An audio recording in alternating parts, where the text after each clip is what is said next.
আমি এখান থেকে কিভাবে যাব বা সামনে কি হবে, তবে এটার বিচার আমি অবশ্যই কামনা করি। বাংলাদেশি তো জি জি জি বাংলাদেশি। আমি দেশের অনেক আগে দেশের টানে আমি এখন দেশে আসছি। দেশে আমার হাজব্যান্ডের ইন্টারন্যাশনাল সূত্রে আমার বিদেশে আমার চাকরি ছিল, সেখান থেকে আমি বাংলাদেশে এসেছি আমার বাচ্চাদেরকে এই সংস্কৃতি শেখানোর জন্য। বাংলাদেশে এসেছি বাচ্চারা যাতে সিকিউর লাইফ লিড করে, বাচ্চারা আমাদের কালচার শিখে, আমাদের বাংলাদেশের সব মানুষের কালচার, মানুষ যেভাবে কথা বলে বা এগুলো শেখানোর জন্য আমি আমার বিদেশ থেকে আমি বাংলাদেশে চলে এসেছি। কিন্তু আসার পরে আমি যেটা দেখলাম যে আমাদের দেশের ছাত্রছাত্রীরাই হচ্ছে যে তাদের জায়গাতে মানে সুরক্ষিত না। তো এই সুরক্ষিত না, তো আমার বাচ্চারা যখন আসছে বাইরে থেকে, তারা আসলে কিভাবে এখানে এসে ভালো কিছু লার্ন করবে, কিভাবে ভালো কিছু শিখবে আমি আসলে জানি না। তো আজকে আমার মনে হয়েছে যে আমার এখানে এতদিন ঘরে বসেছিলাম সত্যি, কিন্তু আজকে আমার মনে হয়েছে আমার জায়গা থেকে আমি একজন মা হিসেবে আমার সন্তানদের যেভাবে মেরে ফেলা হয়েছে বা দেখলাম যাদের মায়েরদের বুক খালি হয়েছে, এই জায়গা থেকে আমি নিজে আর নিজেকে ধরে রাখতে পারিনি। আমি আমার দুইটা ছোট ছোট বাচ্চাকে বাসায় রেখে আমি এখানে চলে এসেছি এবং আমি জানি না হয়তো বা আমি এখান থেকে কিভাবে যাব বা সামনে কি হবে, তবে এটার বিচার আমি অবশ্যই কামনা করি। আর মানে কিছুদিন দেশে এরকম ছাত্রদের উপরে, ছাত্র তো জাতির মেরুদণ্ড, এই জায়গা থেকে আমি মনে করি যে আমাদের দেশে এটার একটা বিচার হওয়া দরকার। নইলে এভাবে কত মায়ের প্রাণ হারাবে। আমি আমার বাচ্চাকে কিভাবে 2 দিন পরে নিজের দেশের কাছে নিজেকে প্রেজেন্ট করবে, ওরা কিভাবে প্রেজেন্ট করবে আমি আসলে জানি না। হবে এই দেশকে সুন্দর বানাতে হবে, এটাই আমি আমার বাচ্চাদেরকে শেখাচ্ছি। এটা বলেই আমি ওদেরকে বিদেশ থেকে নিয়ে এসেছি এবং এটা বলেই আমি ওদেরকে সামনে এগিয়ে নিয়ে যেতে চাই এখন পর্যন্ত। এই জন্যই দেশের বাইরের পরিস্থিতি তো ভালো, সব দেশেই কম বেশি থাকে, কিন্তু আজকে এই দেশে আমি এসেছি একমাত্র আমার নিজের বাংলাদেশ, আমার নিজের দেশ, আমার বাচ্চাদের দেশ, আমাদের দেশ। সো আমার এখানে মনে হয় যে বাংলাদেশের মানুষ হিসেবে আমার উচিত মানে এই জনগণের পাশে দাঁড়ানো এবং আমার বাচ্চাদেরকে এটা শেখানো, এবং সেই জায়গা থেকে আমি আসছি। অনেকেই বলছিলেন যে এই ছোট ছোট শিশুদের সাধারণ মানুষ মারা গিয়েছে, স্টুডেন্ট মারা গিয়েছে, এইসব ভিডিওগুলো যখন দেখছে তারা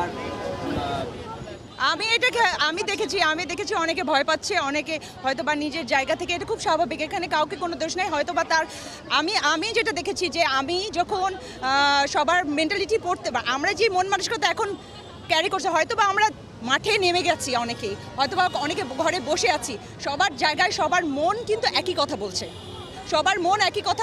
সবাই প্রতিবাদী, সবাই সবার জায়গা থেকে প্রতিবাদের কথা বলছে।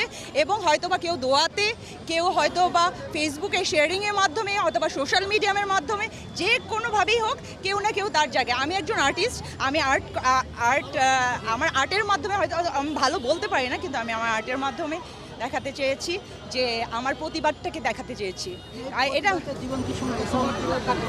হ্যাঁ,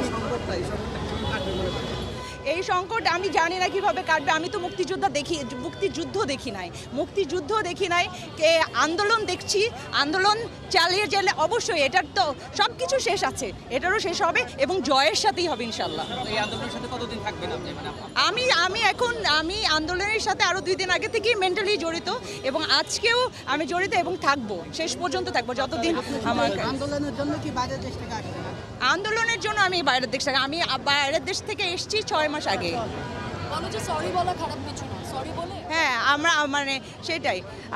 আর আমি বলবো যে দুঃখে, হ্যাঁ, সরকারের কাছে প্রত্যাশা হচ্ছে যে যেহেতু স্টুডেন্টরা চায় সরি, তো আমার মনে হয় যে সরি বললে কেউ কখন ছোট হয় না, সরি বললে কেউ কোনো দেশের ভাবমূর্তি নষ্ট হবে না, বরঞ্চ সরি বললে অনেক নিজেকে বড় হিসেবে প্রকাশ করা যায়। আমার মনে হয় যে স্টুডেন্টরা যা চায় আমার মতে তা দিয়ে দেওয়া উচিত এবং সেটা মেনে নেওয়া উচিত। এটা আমারও কাম্য, প্রত্যেকটা ঘরে প্রত্যেকটা মানুষের মন থেকে। আমরা হয়তো বা কেউ মুখে বলতে পারে না, কেউ হয়তো বা মুখে বলে, এটাই।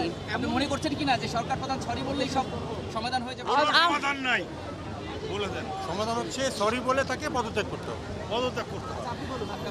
আমি আমার জায়গা থেকে আমি জানি না তার পদত্যাগ কিনা, হয়তো বা এক একজনের মন মানসিকতা কি। আর আমার জায়গা থেকে আমার হচ্ছে যে আমার স্টুডেন্টদের বিচারটা আমি সবচেয়ে চাই। যাদের মায়েদের বুক খালি হয়েছে সেই ছাত্রদের আমি বিচার চাই। সেটা দেশের সরকার থেকেই হোক, সরকারের বাইরে থেকেই হোক, জনগণ থেকেই হোক, আমি চাই আমার জায়গা থেকে বিচার। যদি বিচারটা সুষ্ঠু না হয় সেই ক্ষেত্রে আপনাদের করণীয়টা কি? বিচারটা সুষ্ঠু না হলে এই আন্দোলন চলবে, এই আন্দোলন চলে যাচ্ছে, চলবে। এই আন্দোলন তো 2 সপ্তাহ ধরে চলছে, থামছে না তো, এটা আরো বড় হবে।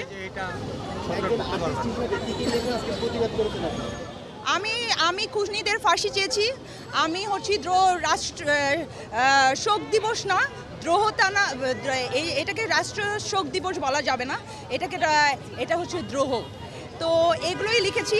খুনিদের ফাঁসিটাই আমার কাছে মেইন মুখ্য ছিল, এবং খুনিদের ফাঁসি যারা আরও অনেক কিছু যেগুলো আমার মনে হয় যে অনেক কিছু সবাই জানে, সেগুলো সব কিছুর বিচার, যেই বিচারগুলো আমাদের ছাত্র সমাজ চায়, শুরু থেকে চেয়ে আসছে, এইটাই আমি চাই।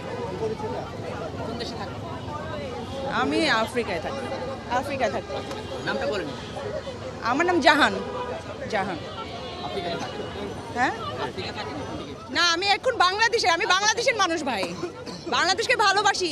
দেশ জামাইয়ের মানে আমার হাজব্যান্ডের চাকরি সুবাদে, আমার হাজব্যান্ড দেশের বাইরে চাকরি করে, এবং হচ্ছে যে এখানে দেশের সেও একজন কর্মকর্তা, এবং সে প্রচুর সেখানে ডলার ইনকাম করে, দেশকে ট্যাক্স দেয়, এবং সেও এখানে দেশের জন্য অনেক কিছু করে। তো আমি চলে এসেছি বিকজ অফ আমার দেশকে আমি ভালোবাসি, আমার দেশের মানুষকে আমার ভালো লাগে। দেশের একটা পাতাও আমার নড়লে সেইটার জন্য আমার বুক কাঁদে। সেখানে দেশে এতগুলো মানুষ মারা যাচ্ছে, এখানে এতগুলো বাচ্চার মরে যাচ্ছে, এটা আসলে মেনে নিতে পারতেছি না। আমি আসলে নিজের মনকে ঘুমাতে পারতেছি না, খুবই কষ্ট পাচ্ছি। এটার জন্যই আসলে আজকে বের হয়ে যাওয়া। বাচ্চাদেরকে বলেও বের হয় নাই, বাচ্চারা জানেও না মা কোথায় গেছে। তবে আমি চাই এটার একটা সুষ্ঠু বিচার, এইটুকুই।